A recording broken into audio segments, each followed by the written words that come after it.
$300. So I used, 150 on one card and 50 on the other. I got this tape set. I started listening to it and I just started doing what it said.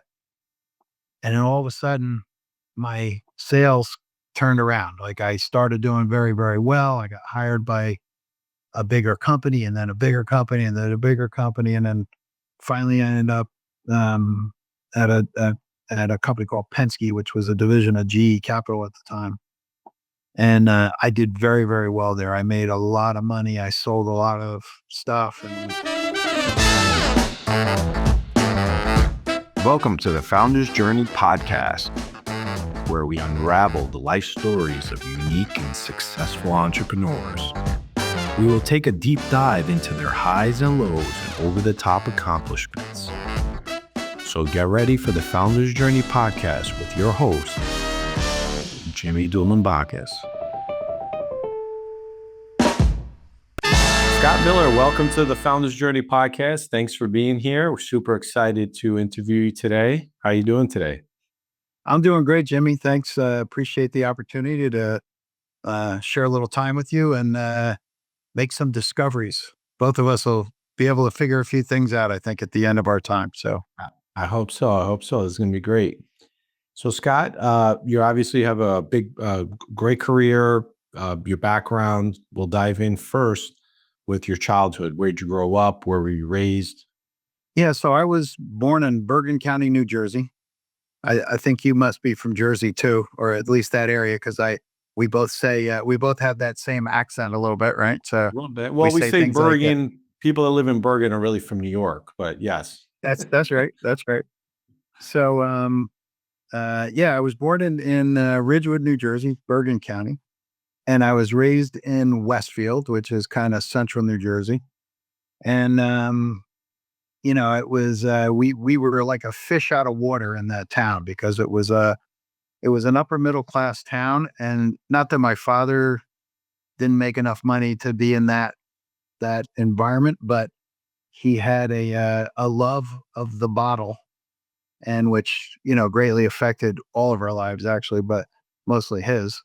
And so it was kind of an interesting experience of being in a town that was very affluent and people that were very, um, well off, not just financially, but in career and family and things like that. And we were like we were like the Adams family, so to speak. So interestingly enough, the actual Adams family house, Charles Adams, lived literally a block away from where I grew up. So Oh, good. That's funny.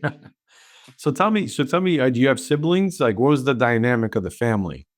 yeah, so I have one sister. That's it. Just two kids, right? So again, we grew up in a predominantly, I think it was predominantly Catholic neighborhood based on the number of kids. Right, there seemed to be 5 or 6 or 7 kids to every family. So, but we were just the two of us, my sister and myself, and yeah, that was pretty much it. So she and I have um, we've had we had an affinity to each other when we were younger.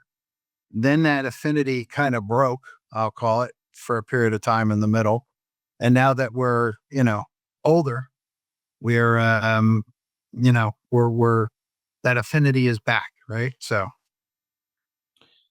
You said your father was drank. Was that what you're? yeah, You he want was to a talk very about that? You don't have to if you don't want. no, sure. He was a severe alcoholic, and I grew up, and I'm not one of these people that I recognize that there was a lot of discourse in my life growing up. I realized later on that it affected me in certain ways, right? But my dad was a very intelligent guy. He was a nuclear engineer, but he loved the bottle of booze more than he loved just about anything else in his life, and it greatly affected him and us as a family, right? So one of the things that came of that is I ended up on the exact same path as him, right? So by the time I was 10 years old, this was in the 60s. So I was fooling around with some, you know, booze and, just, I guess most kids do that probably not at 10 years old, which is when I started fooling around with it, but certainly by the time you're in your teens, maybe kids go and steal a couple bottles out of the parents' liquor cabinet and whatever, right? But and I just fooled around with it a little bit, like a lot of kids did. And then, but by the time I was in my mid-teens, it would became a very serious problem for me. So I was, um, you know, I was doing substances, not necessarily drinking, but doing other things on a daily basis by the time I was 14 or 15 years old.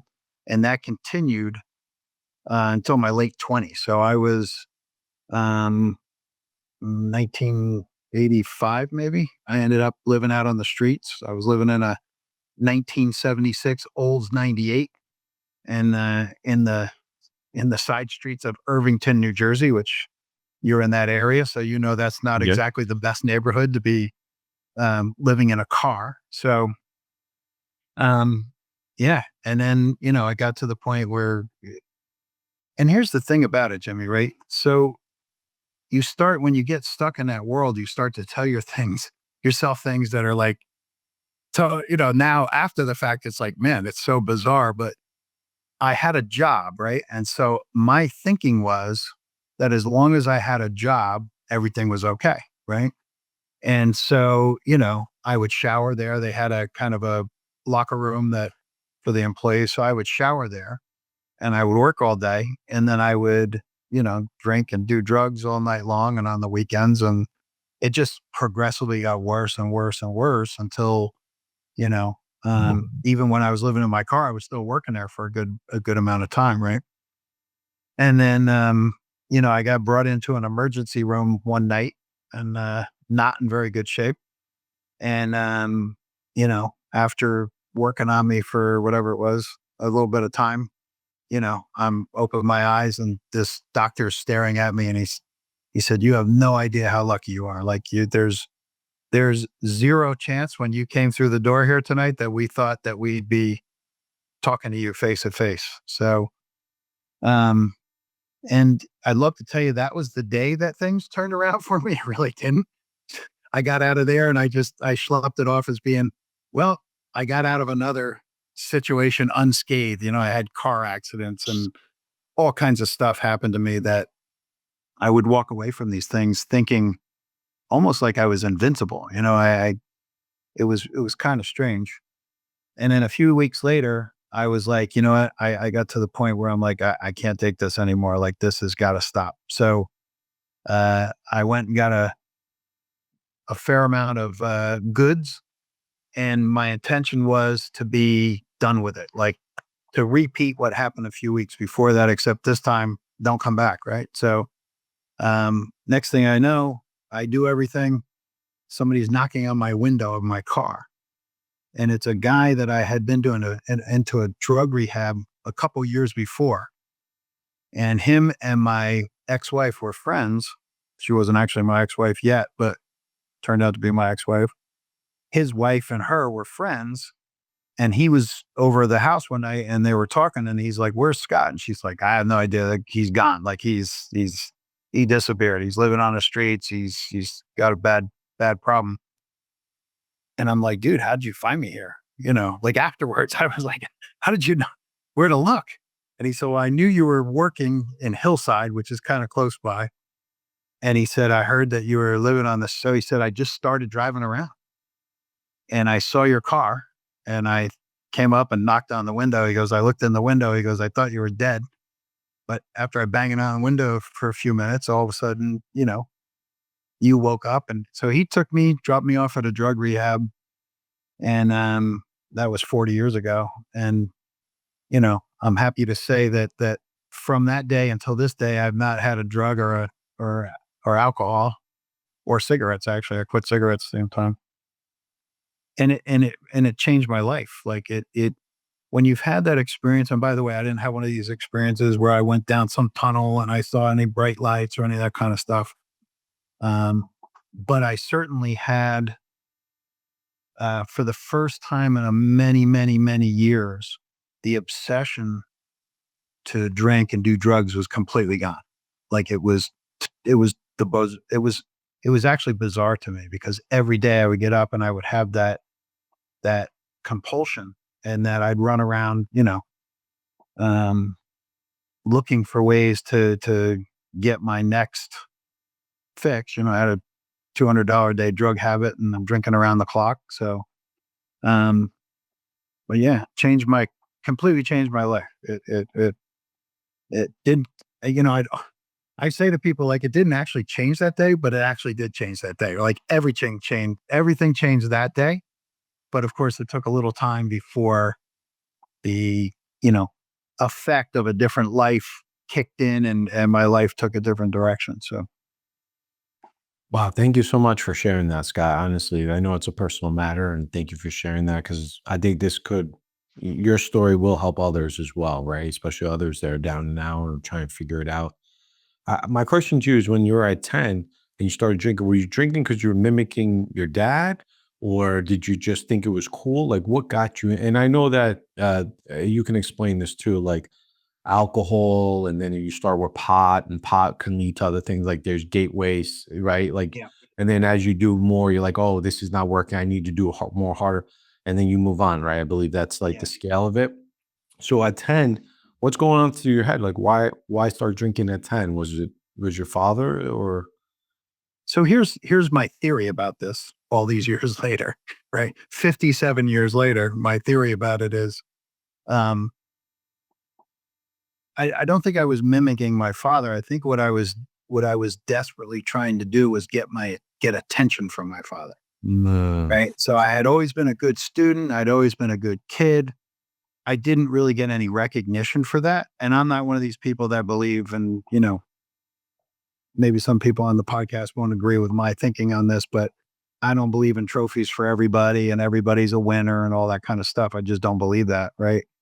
I believe that, hard work and perseverance toward whatever you want to do, whether it's casual, professional, or whatever, um, that's a personal thing for people. And so, but I think at 10 years old, you're craving attention. At least I was from my father, right? I wanted this attention. And this dude was just never home. He never came home. He was, once in a while he'd stop in, and it's funny because my sister, she, she and I were talking about this how when my mother passed away a couple years ago and we were together with the whole family, we were talking, and she would like make him. She would go into, like, if he came home, probably hung over his, very probably not feeling very well. She'd go and get him. You promised me you were taking me to the beach today, or we were going to go to the amusement park or whatever. She'd drag him out of bed. She'd make him go do stuff. And I never did. I just kind of gave up on it. Like, all right, well. And so I really started acting out in school first before I started dabbling in like drugs and alcohol. I started getting in a little bit of trouble at school. And all of a sudden I was getting the attention that I craved. Right. So now I'm getting called to the principal office, and then he would show up as the hero parent, coming down there to straighten things out or whatever. So I think I got into a pattern of that. Um, probably in between like 10 and 15 years old. And then after a while, it didn't matter anymore. Right. Like then I got into that, like you said, first you drink a little bit, you're drinking some wine and some beer. And the next thing you know, you're drinking harder liquor, you're smoking a little weed. And then you're smoking hash, then you're doing other things, pills and whatever. Right. And so it got progressive to the point where he was off doing his thing. And by that time I was 15, 16 years old. I didn't really care. Now I was stuck in a different world, right? So, and I don't blame him for it, by the way. It's 100% my responsibility. That's the path I took in my life. And it was 100% my responsibility to get myself out of that situation as well. So, Do you know, did you ever reflect back as to why your dad drank? Did he have internal pain? Was there something going on? Because it sounds like he was very intellectual. I mean, he had an amazing job, living in a good neighborhood.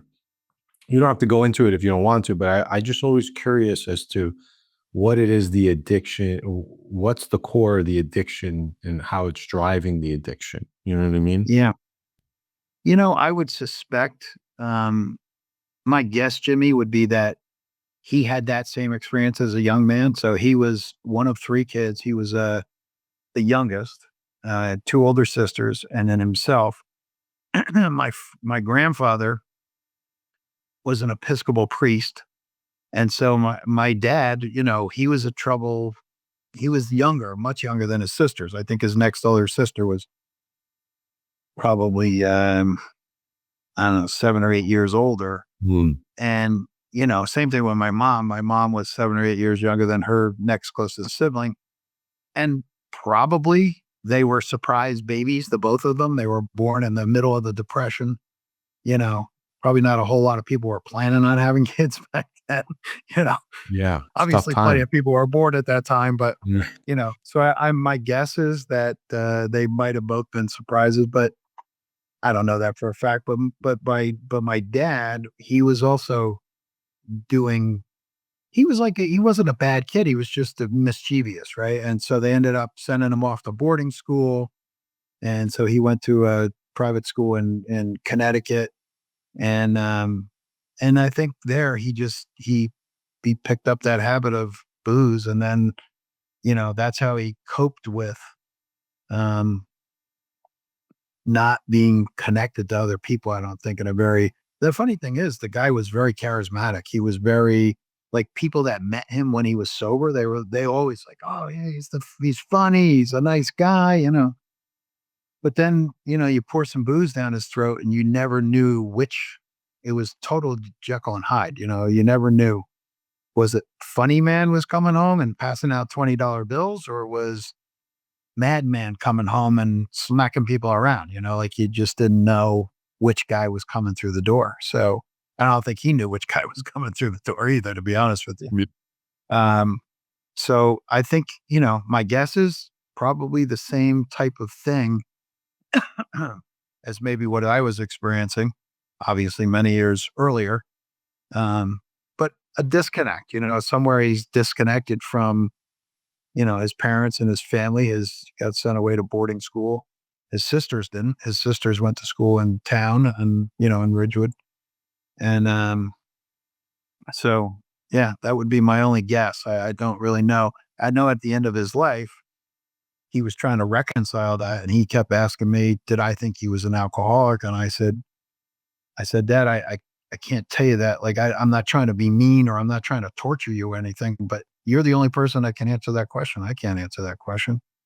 So, but, at the end of he died fairly early. He died he was 65 years old. So, um, many years ago, 28 years ago or whatever it is now, or 27 years ago, I guess. So, but yeah, so that would be my guess. And it's really just a guess, right, Jimmy? Because I don't know for sure, but that's based on what I know about his life. That would be my guess. So And let me ask you, you said you were a good student. Around your teenage years, you started getting into trouble. Were you still a good student, but also getting in trouble? Is that what was going on?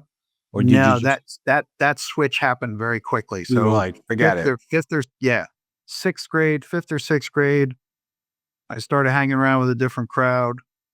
Started getting in trouble with school. Started being smart aleck and getting sent to the principal, things like that. And that was probably fifth or sixth grade. By eighth grade, that was it. Like my grades were bad. I was getting D's and F's, and every year I had to go to summer school and all these kinds of things. So, um, so it was, yeah, it was like it was like that decision on my part and the path I decided to take, literally, it flipped the switch. It wasn't instantaneous, but it was fairly quick.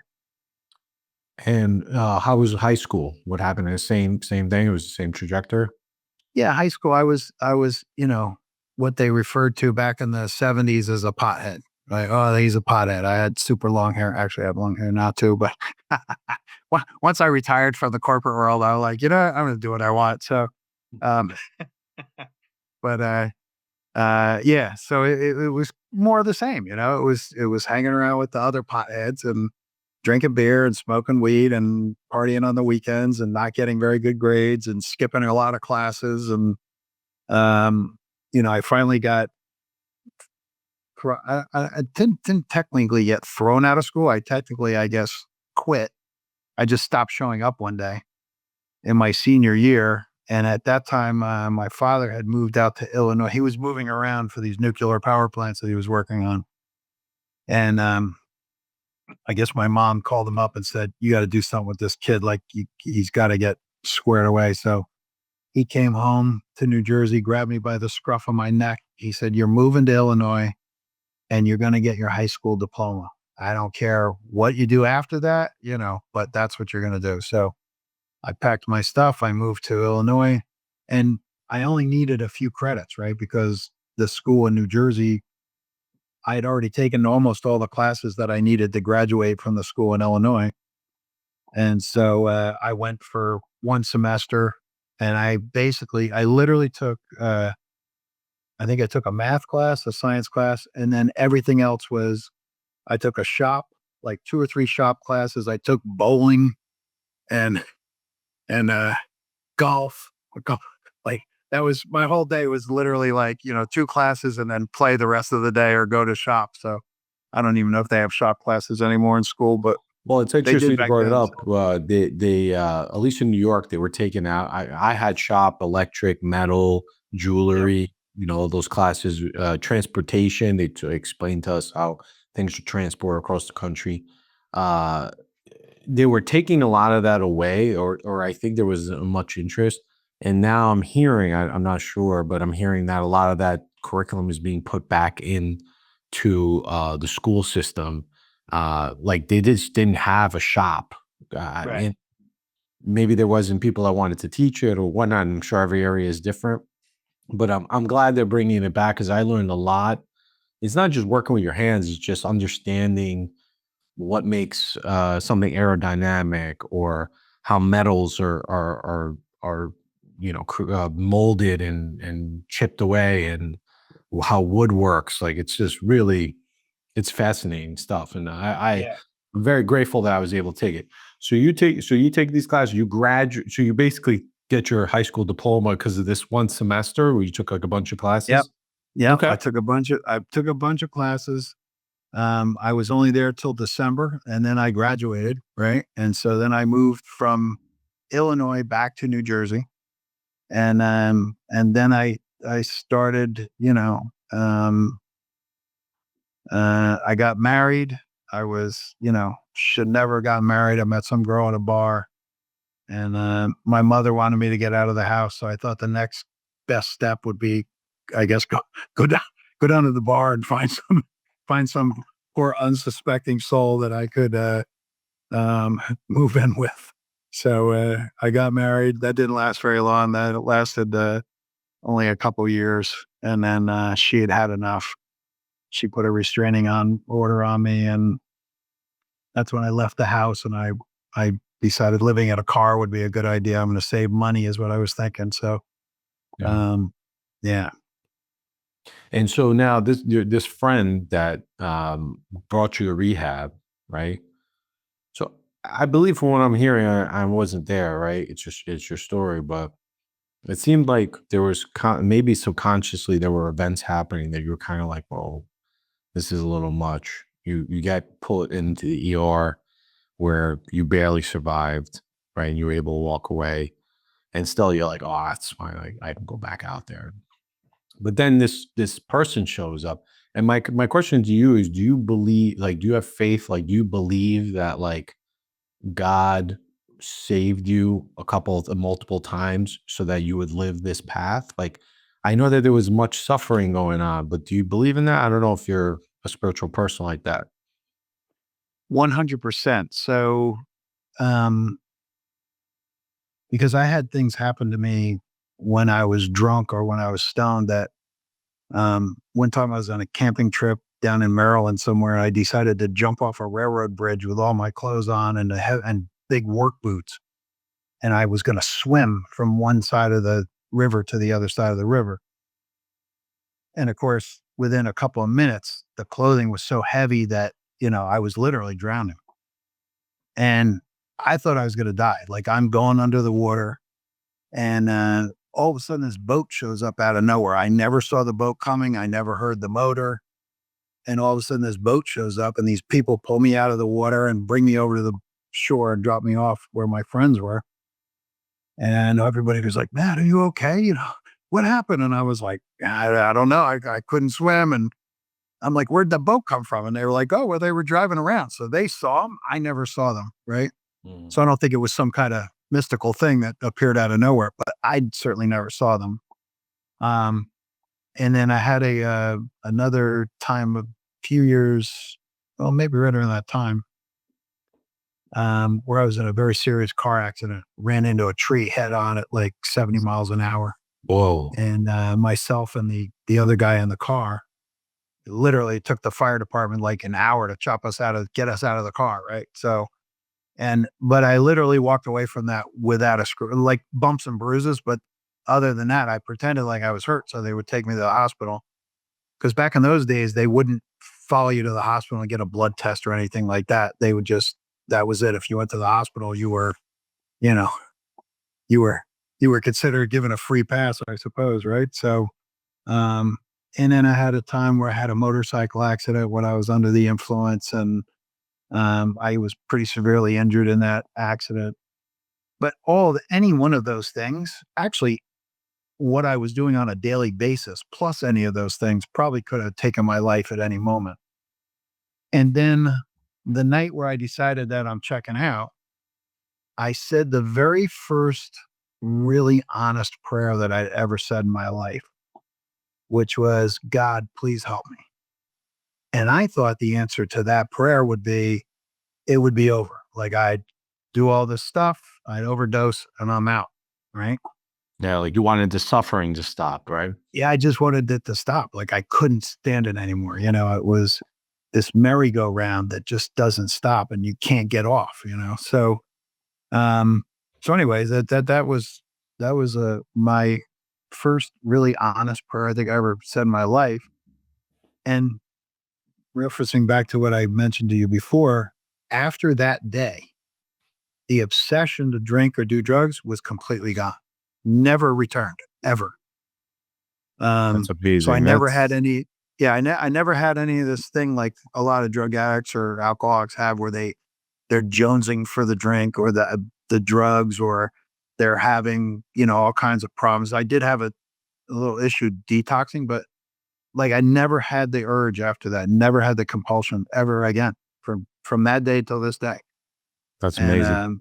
yeah, it's as though um, looking back on it, it was as though God was like, "All right, I have something for you to do, and today is not the day where you're leaving, but you asked for help. I'm going to help you."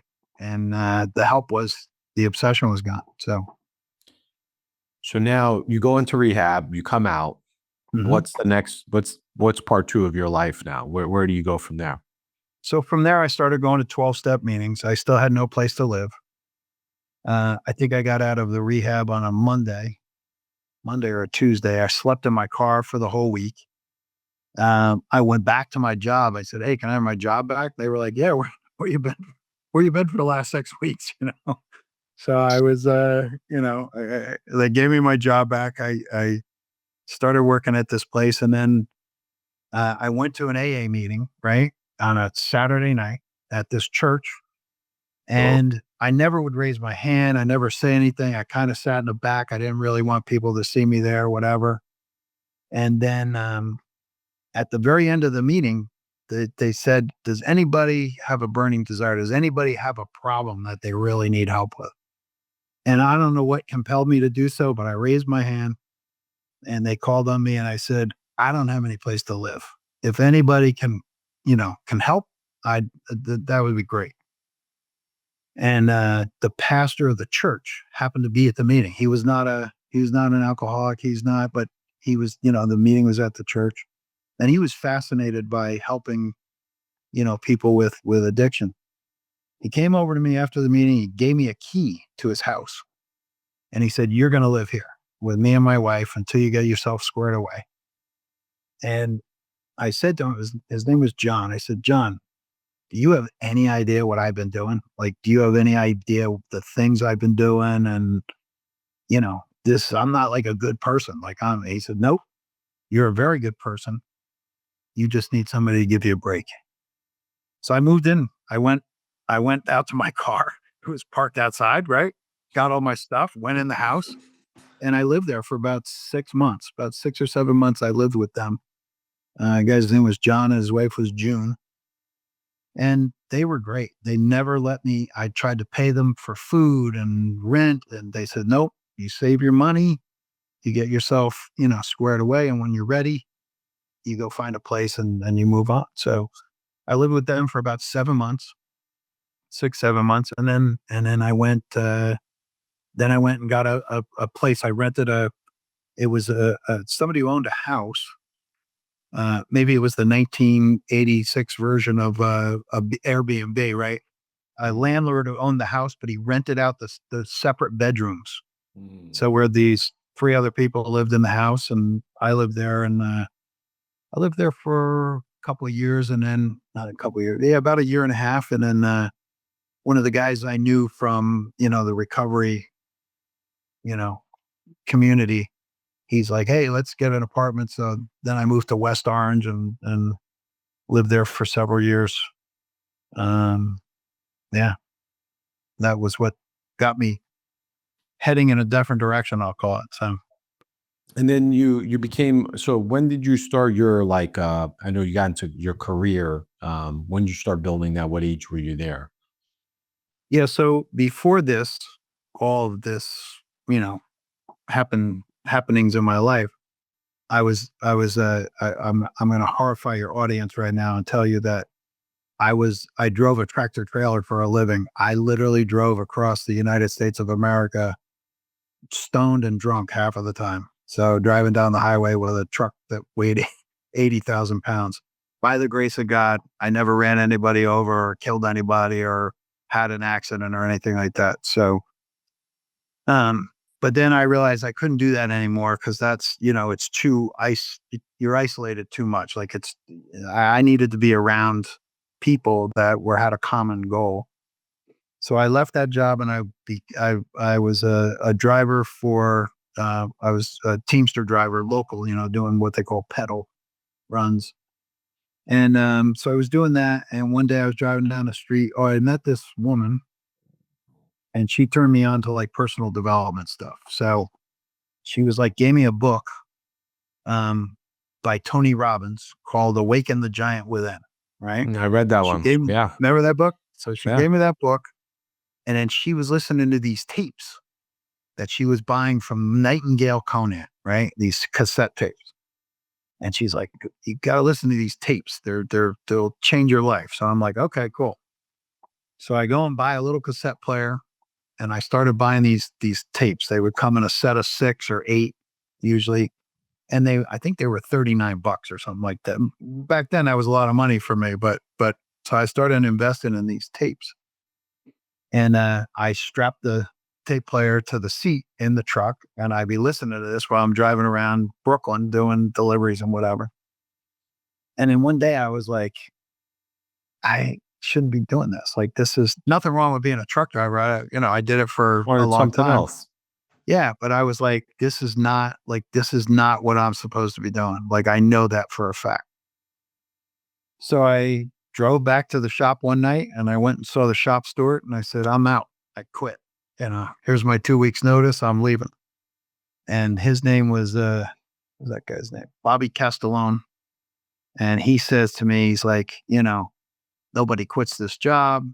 Back then the pay I was getting as a Teamster was like 14.85 an hour or something like that. And minimum wage was still, I think minimum wage by that time was probably $4 an hour, Yeah. 4.75 or something. So, Yeah. so it was considered to be a really great job, but I was like, I just can't do this anymore. Like, it's not what I'm supposed to do. So I quit and I said, well, I'm pretty good at talking to people. So I'm going to go into sales because people tell me I got the gift of gab. Right. So I went into sales and I almost starved to death because you quickly find out that sales is 90% listening to people and 10% talking.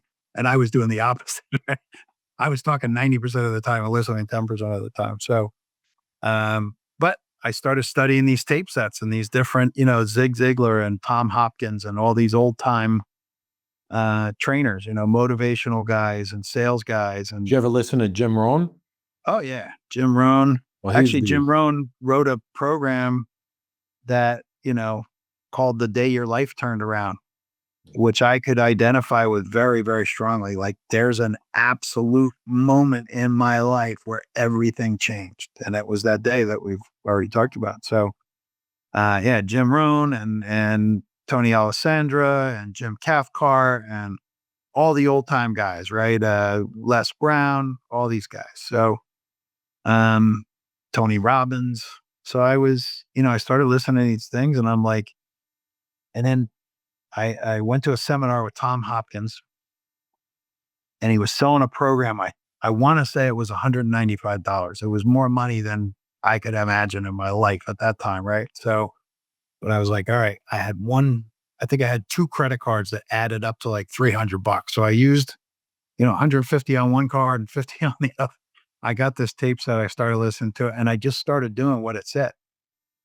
And then all of a sudden, my sales turned around. Like, I started doing very, very well. I got hired by a bigger company, and then a bigger company, and then a bigger company. And then finally I ended up um, at a company called Penske, which was a division of GE Capital at the time.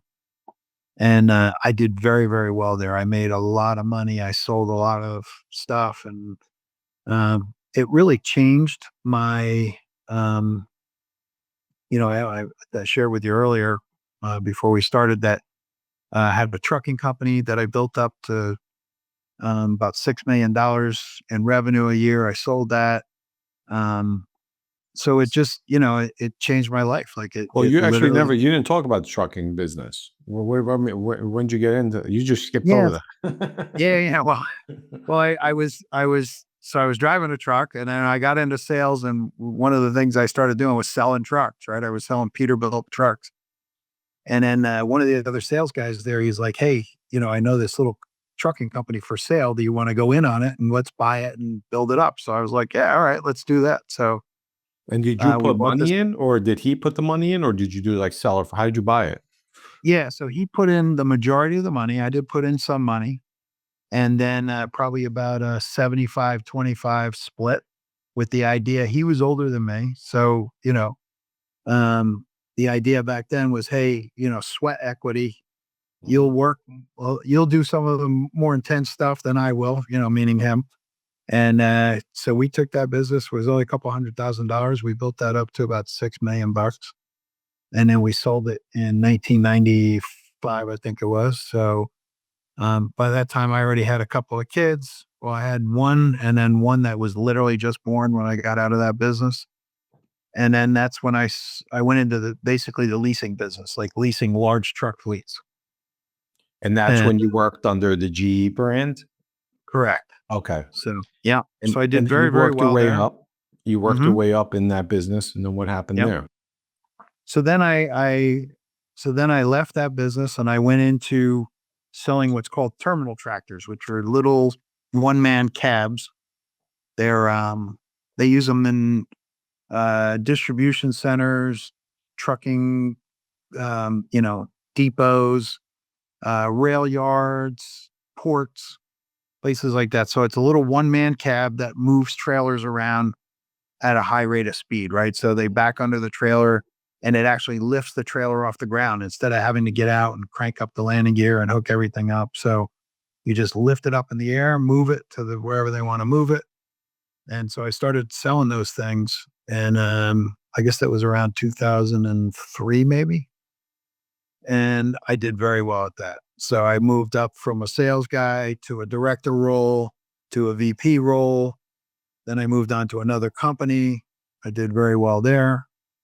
Grew their business from like 10 million bucks to 14 million bucks in maybe 16, 17 months, something like that. And then I went to work for a manufacturer, and we built that business. It was a new product to market. Um, Built that business from zero, less than zero. They had about a $12 million investment in this new product. It wasn't a new company, but a new product to market. And when I left there, when I retired, that we were doing about $453 million a year on that business. So, and then I met my, my current right hand woman, and I met her through a business through Grant Cardone, which is the 10x movement. Anybody that knows about 10x, and so I met her through that community, and then she owned a business license for his to sell his products in Vietnam. Right, she's Vietnamese, and so she said to me, "Hey, I'm doing pretty good at business. I'm making a little bit of money, but I really need help with the business side. Like I'm good at the relationships and those things, but I really need somebody that's got some business acumen to grow this thing." So I joined her about maybe 3.5 years ago, something like that, 4 years ago. Well, no, 3.5 years ago, and we've grown the business. It's 10x the size of Interestingly, Grant Cardone's thing is 10x. Well, the business is now 10x of, of where we started, and then I founded another business in 2023 called M2 Wealth Ventures, and that one we do corporate arbitrage, so corporate housing, things like that. We do some investment things with that business as well. So, I have a couple questions. Let's go back to the trucking business. You sell it. yep, You said you sold it for 6 million, or you were doing 6 million. yeah, we were doing 6 million in revenue. My partner and I got into a disagreement about how we should run the business. At that point, he started to remind me all the time that he put in 75%, even though we're 50-50 partners.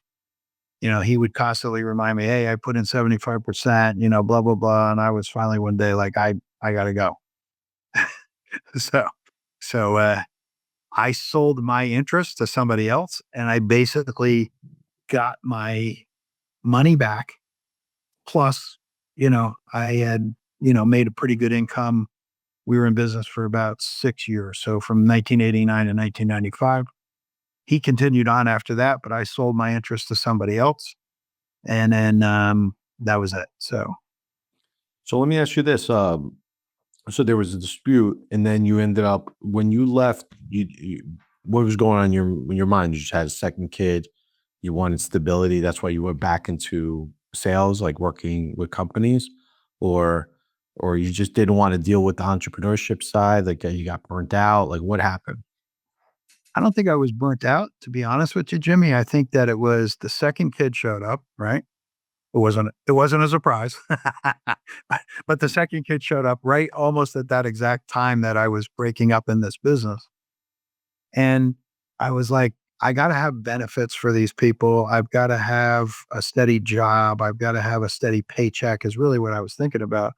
Even though I always had a steady paycheck the whole time that we had that business. It's not like I missed getting paid or anything like that. But I think I just had this mental thing that it's safer to work for a company. So, So when you did both entrepreneurship and working, which one is safer, if any? look, what I believe today is that life is a do it to yourself program. So it doesn't matter to me today, whether it's entrepreneurship or whether it's working at a company. I certainly wouldn't go back to working at a company at this point in my life. So, I'm 67 years old. So I'm not, I don't have any interest in working for a company, a corporate job again, even though I did very well there. I made a lot of money. And I have a lot of fun. My partner and I, we travel all around the world. We literally, because our business, we can run from anywhere. We're doing consulting and digital marketing, things like that. We produce a TV show, a digital TV show that's on Fox and on Pix 11 in New York. So it's fun. The studios that we film at are one's in Chicago, one's in Miami, and one is in Ho Chi Minh City, Vietnam. And we just, I would, I understand today that what's that old saying? I think Brian Tracy used to say, if it's going to be, it's up to me, right? So, It's true. I realize today that if I want to eat, I got to go out and either make the money, make a check, or go out and make a customer happy and get a check. So making a customer happy and getting a check is a much more, it's much better for me today. And I would suggest, like, I look at Vietnam as a great, probably 80% of the people in that country are self-employed. There's no big companies. There's some big companies now that are moving in It's all because like small manufacturing. business owners. It's all small business owners. It's little Mm. restaurants and it's little tailor shops and it's little, selling. And they're very entrepreneurial. Like during Tet, which is the Chinese New Year. I mean, these people, they come. You go down by the Saigon River and all these boats, these like little canoes, like with these flowers. They have these trees with yellow flowers on them, which are good luck for the Chinese for the Tet. They literally will have these things piled up where the boat is just about barely floats. I think with all the The weight, and they'll yeah. paddle down the river and then they carry all that stuff to the areas where the people are celebrating and then it's bad luck to work on the New Year, the day, the actual New Year, right? So on the Lunar New Year, this year it'll be in February sometime, toward the end of February. The whole place is like it's the biggest holiday in the country. Like the whole country shuts down for like 2 or 3 weeks. I mean, it's the craziest thing you've ever seen. And the night of the New Year, it's crazy. I mean, music and food and people celebrating and lights and it's the most amazing thing you've ever seen.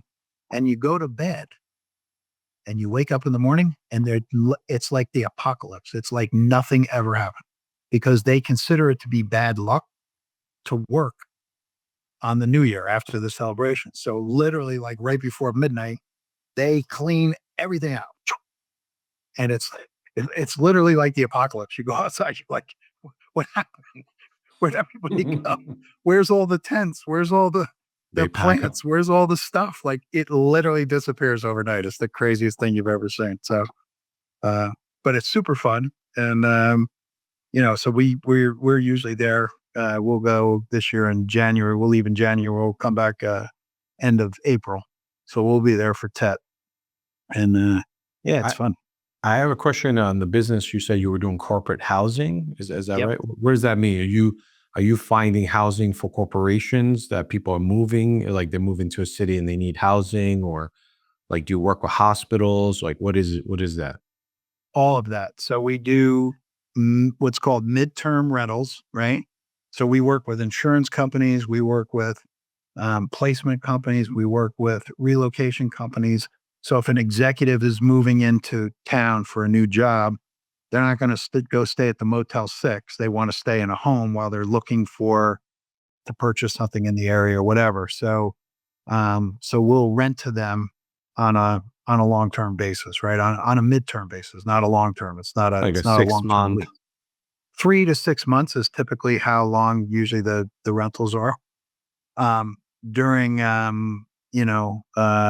during COVID, the traveling nurse and the traveling doctors became popular. Of course, COVID is over now, but that's still a very popular thing. So they have travel nurses, they have travel doctors.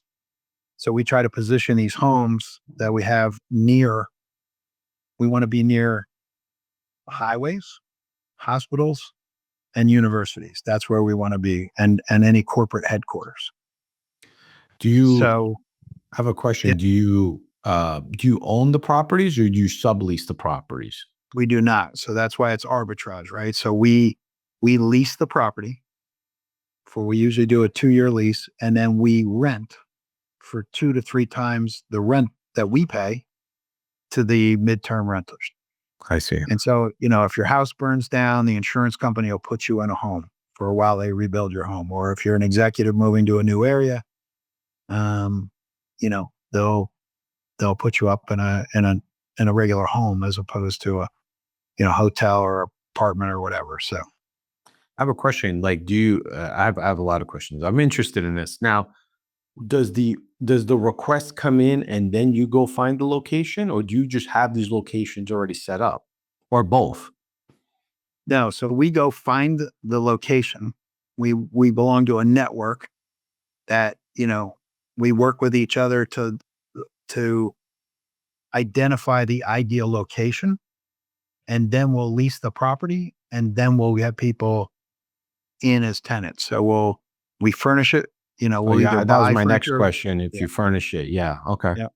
Yeah. So we'll either buy used furniture or we'll go rent furniture and then furnish the home.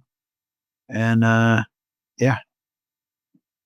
And then when the lease is up, do you guys sell everything on marketplace Yeah. if you buy used? That's right. I love it. This is great. Yeah. I'm so interested in real estate, but I'm interested in everything. So now tell me, is there anything, any thoughts or framework or philosophies that you have that you want to share with other entrepreneurs or just individuals in general? Yeah, there's an old saying, right? Feel the fear and do it anyway. So if you're looking to make a change in your life, whatever it is, and I've had some pretty radical changes in my life, starting from somebody who was in the throes of addiction into a sober life, and then from there into a family man, and then from there into a divorcee, and into another, couple of businesses along the way.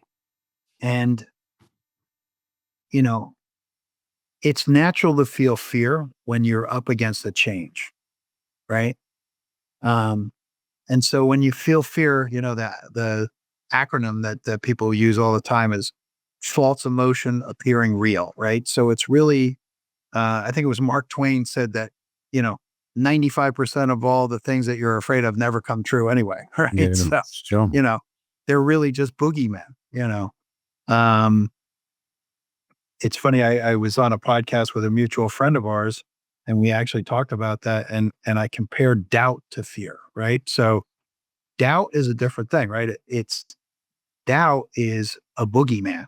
That's something that tells you can't in the face of everything. Fear is something you can work through, right? Fear is something that if you face your fear and you just do it anyway, generally speaking, you'll come on the other side and you'll realize there was really nothing to be afraid of in the first place, right?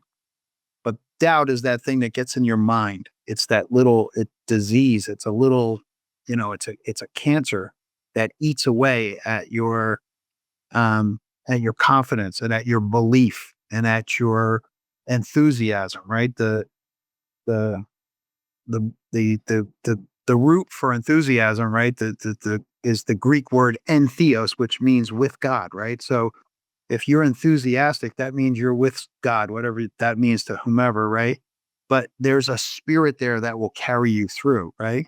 And when you have doubt, that's the part that gnaws away at that, right? So my advice and I'm also a person who literally I live and die by the sword, so to speak, of my gut.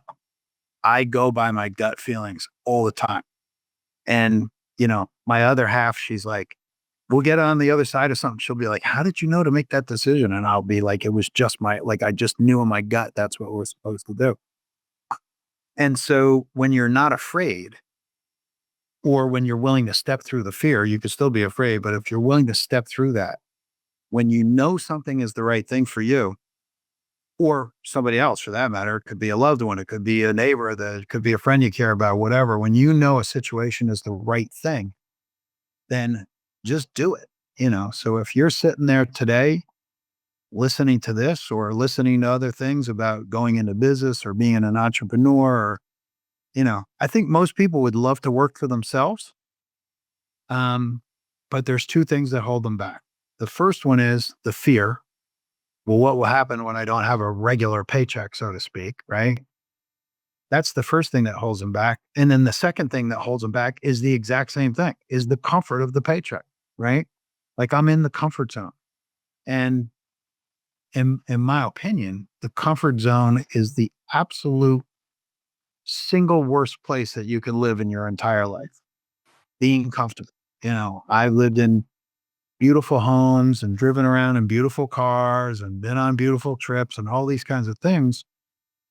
But if I'm not willing to step outside of my comfort zone and try other things, then I'll really never know about what was possible in my life. And it's funny, we were just on a cruise, first cruise I've ever been on in my entire life. And beautiful uh cruise down in goes out of Fort Lauderdale on a Ritz Carlton. It's more like a mega yacht instead of like this giant cruise ship. But we were on our way home and we were talking about it on the plane, and we were like, maybe we just sell the house and go invest in real estate, like move somewhere else and then like start investing in real estate and things like it's completely different than what we've ever been doing, you know? So I don't know if we'll do it or not, but certainly, so my advice is when you get an urge, when you get an inkling to do something, that's in my opinion, that's God telling you, that's spirit telling you, hey man, there's something else out there for you. Go do it. You know, Do you try it. what's your I love this. This is thank you. This is very good information, and I love the perception of it because it's actually true. And what do you think about failure? Right? Do you think that that's doubt that, or what is the relationship with people with failure, and what's your relationship with failure? Yeah. So look, failure is not a fun thing. Anybody that says, "Oh, I love failure," I think they're full of it. I don't believe that. However, what I do believe is that failure is the best character builder that you can have, provided you don't quit, right? So a lot of people have a failure and then they just give up. If you do that, then you probably won't have a very good experience from your failure, right? But if you have a failure at whatever, and then you get up the next day, maybe you got to sit there and take kiss the wounds, kiss the wounds a little bit. Maybe wait till the lumps go down, right?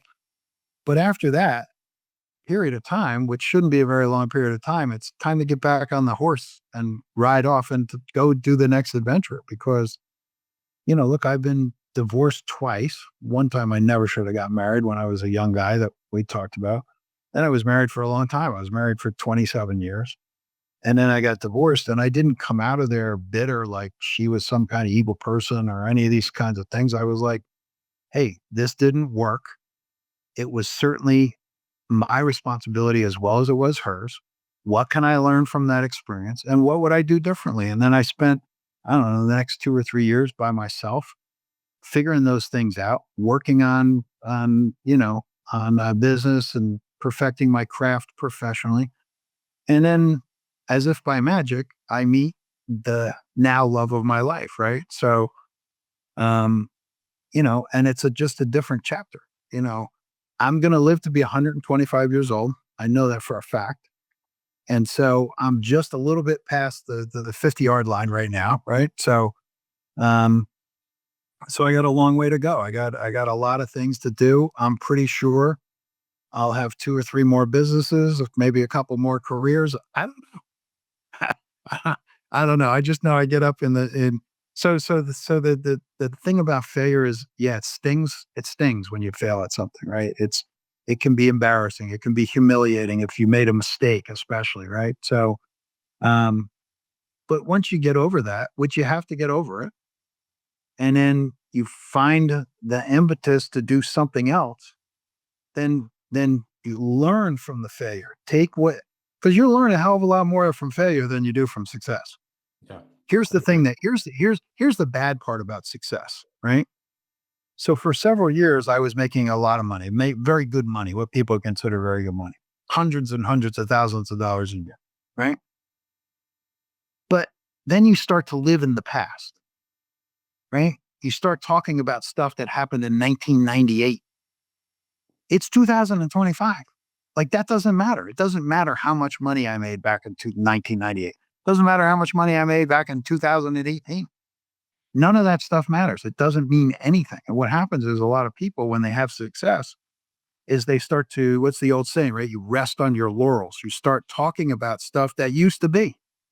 And maybe sometimes it isn't that way anymore, right? I've seen a lot of salespeople over the years that were the top, the top guys in their industries kind of wither and die, so to speak. Not literally, but they fall off the vine. they get let go or they go do something else and they're not very good at it.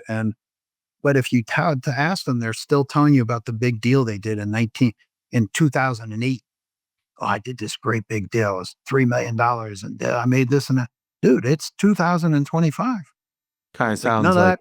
I don't know if it's similar, but it kind of sounds like a friend that you have that's like a gambler, and they only talk about the wins. They never talk about the losses. You're like, hey, That's did you? exactly right. They're like, oh, I won 15, but they don't tell you they lost 25 the day before. But That's right. um, so Scott, just to leave off, is there any books or documentaries or anything that you would refer people to read or watch? Yeah. So if you're gonna, I'll give you a couple of recommendations, or books that I read anyway. I would recommend them.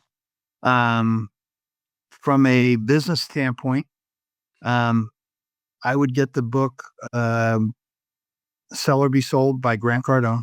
Well, I'd also probably get the 10X Rule by Grant. Those are two good books. Um, for your mental fitness, nothing to do with religion. Some people take it as religion, but I guess it is a religion, but it's more of a but the book Dianetics, I read that book back in the 80s. It's a phenomenal book about the science of how to run your mind, how to understand how you operate so that you become better, right? okay. So there's that book. There's another book by L. Ron Hubbard called Problems of Work. This book is really good at not just for problems at work, but for problems that you experience anywhere in relationships and friendships and family and work and business. Very good for that. There's another book that I just read called Scaling by Dr. Benjamin Hardy. Super good book. It's about how to scale anything. It's speaking about business mostly, but you can apply the lessons to anything in your life, right? Where you don't atrophy, you don't get into the comfort zone. You push yourself to scale, whether it be in a, with your family members, in a love relationship, in a business, and an investment, whatever, how to push yourself to really grow, right? Phenomenal book. So those would be the ones that I would recommend. Yeah, those would be the ones I would recommend right now. So Scott, thank you so much. We're gonna wrap it up. I thank you for entrusting me with your life story. This is an amazing podcast episode. I learned so much about you, and thank you for being so open about your life and all the ups and downs that you had. And we really appreciate your time. thank you for having me. I really appreciate it. And just so you know, I never used to tell this story to anybody. It's only been a couple of years where actually actually my other half, we were at an arbitrage conference for this company we do business with. And the guy was very religious and the conference was over the weekend. So Sunday morning, he got up early, he went to church, and then we started off the meeting. He said, "This is not a religious thing, it is Sunday. So I'd like for everybody to talk about things you're grateful for or things you've overcome or whatever, right?" So I'm just sitting there and she raises her hand and they pick on her and she stands up. I'm like, oh, this is good, right? She's gonna say something. And then, she goes, "Well, I don't have anything to say. But Scott, you got to hear this story of what he went through." And I was sitting there horrified. I'm like, okay. So I got up and that was the first time I told the story. And since then I'm it's not like I was ever ashamed to tell the story. It's just that, when you're in the corporate world, which I had just exited at that point, right? These are not stories you go around telling people because, like it or not, there's still a lot of judgment that goes on inside the walls of corporations as to, what kind of person you might be based on something that happened 40 years ago. So I used to just basically keep that to myself. But thank you very much for acknowledging that. And it's I'm happy if it helps somebody else, which I hope it does. Um, I want people to understand that if you're stuck in that situation, there's absolutely a way out. No problem. No doubt about it. Don't give up. Just keep looking for whatever answer that you need and you'll find it. So Awesome. Thank you so much, Scott. This has been great. We really appreciate your time and thank you for being on the show. thanks, Jimmy. Thank you so much. Bye bye.